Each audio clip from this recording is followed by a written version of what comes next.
Throwing on third down. Luck.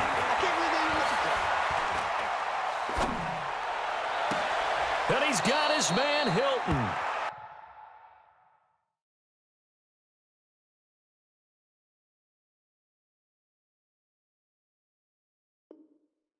And out of bounds on the other side of midfield at the 45. T.Y. Hilton. 24-yard gain on the play. And the Colts first down. Don't get nervous. They'll run on first down. Dickerson. And this winds up a gain of 4 to the 41. I call that play a success. A nice inside run sets up a very manageable second down. A very solid gain on that play. They'll keep it on the ground. Dickerson. And he's going to be hemmed in and brought down right at the line of scrimmage.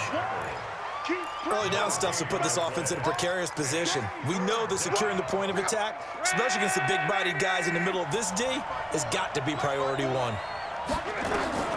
From the gun on third down, Luck. Nowhere to escape, and he goes down.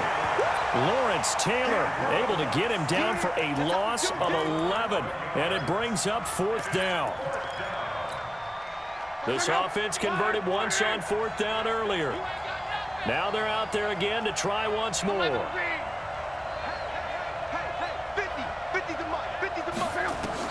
They're going to go. It's Luck. Escaping the pressure right. He's going to... Now a hit, and Luck lost the football. It's out, and the Vikings pick up the football. And it's a big turnover there on the final play of the quarter. And we return, welcoming you back to Minneapolis. It's the Vikings in possession of the football, but they need some points. They're trailing here to start the fourth. The Minnesota offense about ready to get this next drive underway. Gotta go, in and out, let's go. Here's Wilson. Following the fumble recovery, he'll throw. Got a man open. It's Darren Waller. And he is out of bounds, but not before he's inside the 30. A good pickup there, 26 yards. Wilson now, 5 straight completions here in this second half, 1st and 10. They'll run it now out of the gun. It's a pickup of 4, and it'll bring up second down. Tough running there. That's a hard-earned 4 yards. Yeah, those are the unsung kind of runs. They don't fill up the stat sheet, but they do set you up in good position on second down. Following the pickup of 4, here's 2nd and 6.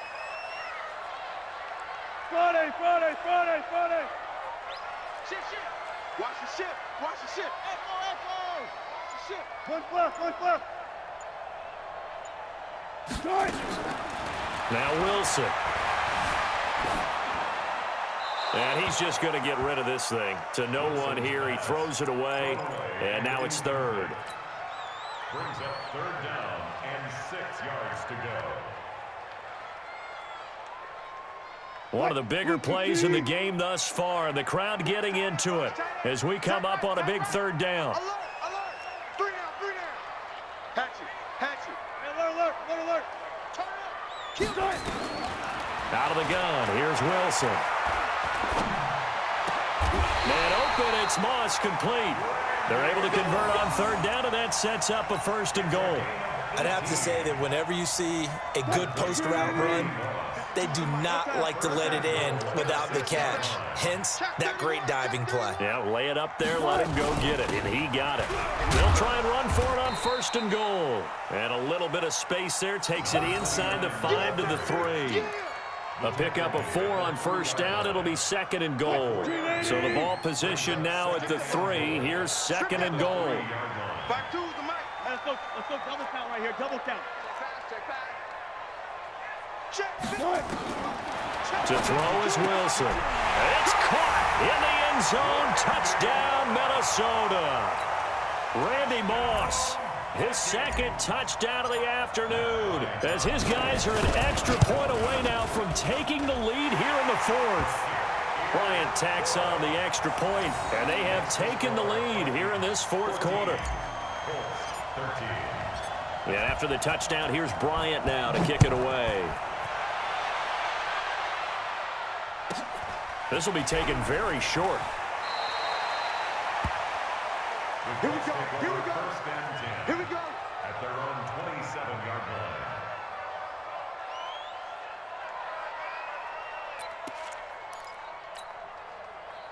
The Colts come to the line ready to start their next drive.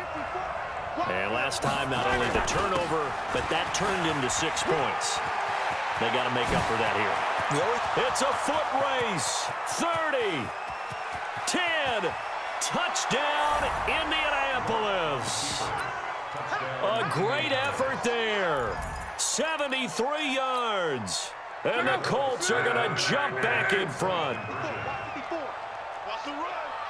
They're running it. Come on. Here's Lott. And this one's caught. And their fourth quarter lead grows by a couple more. And the formula there on the two-point try, they go 5 wide. Not even the option to hand the ball off. They got it. They tried to create space, and there isn't a whole lot of it there. For the defense, what you're trying to do is make sure that if they're going to catch the ball, make them catch it behind you because they run out of space with the back line. But in this case, the offense figured it out. And a pretty slick return there as he's up just shy of the 45-yard line. And when you're facing a deficit on the scoreboard, you're just looking for something to get you right back into the game, and that's the spark that they were looking for. They got it with that big return. Here are the Vikings now to start their next drive. And they were able to punch it in the end zone last time. They'll be looking to do that again here for the defense. Obviously, they'll be looking to stop them from punching it back in the end zone. It always is punch, counter punch, isn't it? And which team has the advantage? Well, let's just go back. Last time on offense, they rolled downfield, got into a good rhythm. It's caught inside the 25. And they'll wind up getting this one all the way down inside the 20. A big pickup of 38. Now it's Wilson. And that will be caught, but out of the end zone, says the field judge. It's ruled incomplete. So now 2nd and 10 after the incompletion on first down. And he'll give it here to his running back. And they'll bring him down at the 13-yard line. It'll be a pickup of 5, and that leaves him with 5 more. 3rd and 5 now. And that's one of the reasons you like to blitz even on rundowns. It confuses the blocking assignments. It doesn't allow those offensive linemen to get up to the second level. From the gun on 3rd down, Wilson. And he'll be brought down by the Colts. 4th quarter, down to the final 2 minutes, and we've got a 1-score game.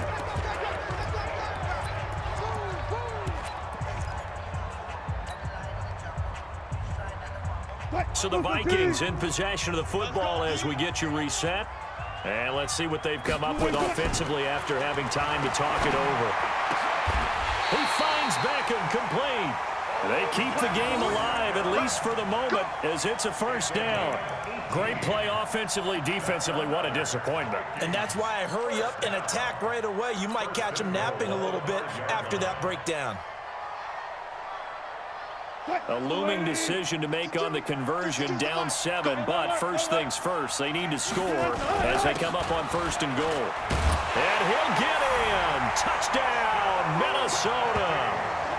A 5-yard touchdown run as they can now tie the game with the extra point here in the final 2 minutes. Well, the hard part's done. Now they just need to split the post, tie it up, but then their defense is going to have to hold up to send it to overtime. Yeah, no matter what. I know there's an inclination in it when you have momentum to go for 2 here, but if you miss it, you don't give your defense a chance at all. Plus, it's been a good game. I want to see overtime. I'm selfish. You obviously don't have a flight to catch. Tomorrow. And not a bad return here. He gets it out to the 25-yard line. At their own 25-yard line.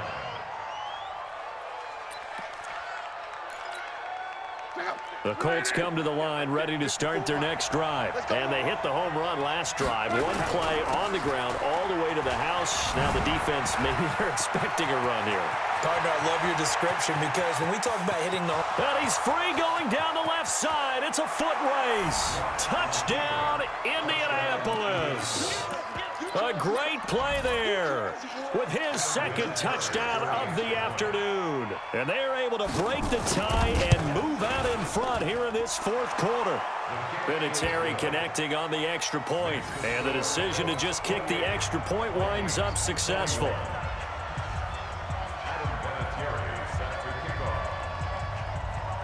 And here's Vinatieri now to kick it away after the touchdown. This is fielded a couple yards deep. And all that work, but he stopped where he ultimately would have been, and he's simply taken a knee, and that's the 25-yard line.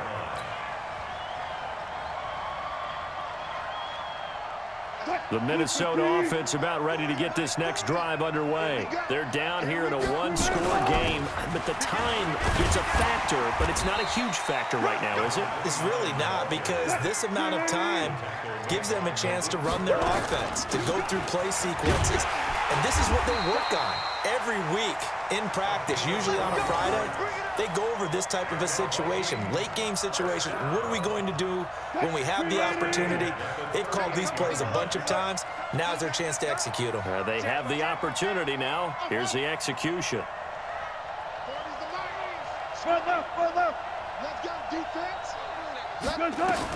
Here's Wilson.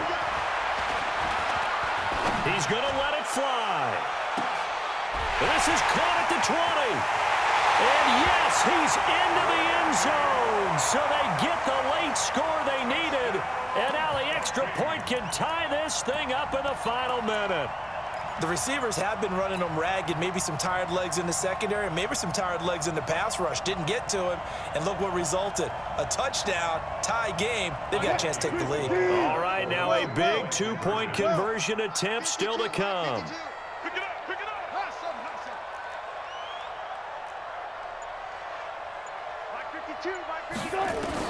He'll look to throw. To the goal line, but it's incomplete. I know there's some time on the clock, but I still think you kick the extra point there and don't go for two and go for the win in that spot. Yeah, time or no time, why not just take the one and even the score? And then that way, no matter what, at least you know what you're dealing with now. It's a whole different strategy. You got to decide whether you're going to onside kick or just try and play defense and get the ball back. And this is going to be recovered by the hands team. And that should just about put a capper on this one. Well, fourth quarter, they felt like they needed the football back. Unfortunately, they couldn't get it.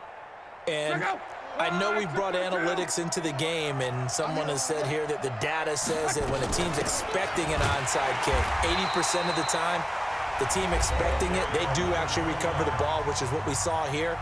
I just wonder if that number is much more of a anecdotal type of a number. Kind of like when the coaches tell us, well, when you score on special teams, 93% of the time you win the game. I'm still waiting to see that number is empirical. Another running situation on the doorstep as they come up 2nd and 10. They'll keep it on the ground. Dickerson. Oh, no, he lost the football. And the Vikings pick up the football. And they're going to set up shop at the 32-yard line. Often on fumbles, you look at the guy who coughed it up and say, geez, what did he do? But, hey, let's tip the cap to the defense here. Not a problem at all, my man. I'm not even going to tip it. I'm going to doff my cap to him. Congratulations. Big-time play. Knocking it free and creating something good for your team.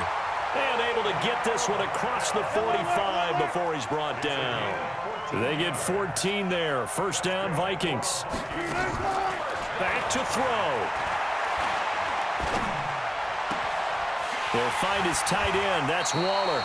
The catch and run pays off to the tune of 35 yards. That's another Vikings first down. 1st and 10 at the 19-yard line. And now with 4 seconds left, we get a timeout call. Let's go! Let's go! Let's go! So it's all up to the other Matty Ice. Matt Bryant now. His first attempt of the afternoon, and it's for the win. And his kick is right there. It's good. And it's celebration time on that sideline as they have taken the lead in the final seconds. And you know, in an era of cost-cutting and maximizing your roster, this is a club that does not skimp on special teams, and in these situations, it pays dividends. And that's great vision by the organization.